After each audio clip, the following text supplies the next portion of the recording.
Good morning, I'm Duncan Golestani. The BBC is under growing pressure over its handling of allegations that one of its presenters paid a teenager tens of thousands of pounds for explicit images. It comes as The Sun, which first published the allegations, this morning published more claims. Well, Jay Akbar has been following this and joins me now. Jay, what more do we know? Well, Duncan, the big question being asked now is, how seriously did the BBC look into these allegations after the family first alerted them in May? Now, former Home Secretary Priti Patel has called for a full and transparent investigation, and Tory MP Caroline Dinenage, who is the chair of the Culture and Media Select Committee, has urged its HR department to ensure that they look into this quickly. Now, those claims are that a BBC presenter paid a teenager for explicit images over a 3-year period, starting when they were 17. They're alleged to have paid them more than £35,000 in total. Now, this was all revealed to the Sun newspaper by the alleged victim's mother. Now, the BBC, in response, has said, "We treat any allegations very seriously and we have processes in place to proactively deal with them. That includes actively attempting to speak to those who have contacted us in order to seek further detail and understanding of the situation." Now, Duncan, that statement was released on Friday, and since then, we've seen a string of BBC stars, including Nikki Campbell, Jeremy Vine and Gary Lineker, taking to social media to deny they are the star in question. Now, the presenter at the centre of these allegations isn't due to be on air in the near future, but the Sun newspaper reports that they have not been suspended. OK, Jay, thank you very much. President Biden flies into the UK tonight ahead of a meeting with Rishi Sunak in Downing Street tomorrow. It comes after tensions between the two over the US government's decision to send controversial cluster bombs to Ukraine. The weapons are banned by more than 120 nations, including the UK, because of the danger they pose to civilians.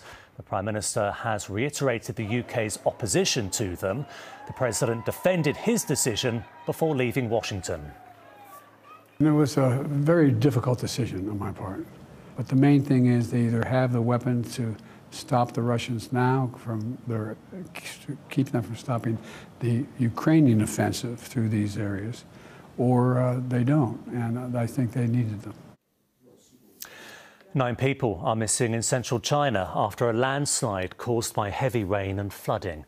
5 people were rescued from under the rubble at a motorway construction site in Hubei province. Tens of thousands of people in large parts of China have been moved to shelters amid heavy flooding. This year's seasonal flooding has been accompanied by unusually long stretches of high temperatures.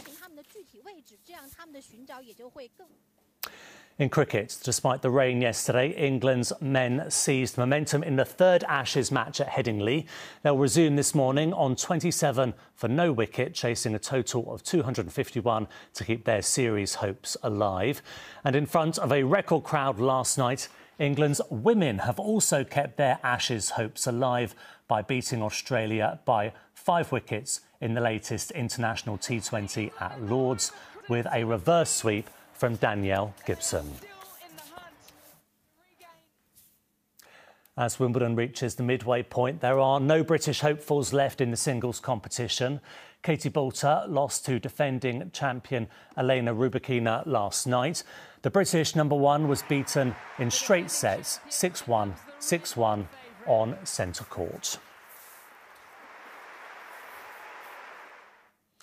And finally, Sir Elton John has ended his long farewell tour, telling fans they would remain in his head, heart and soul.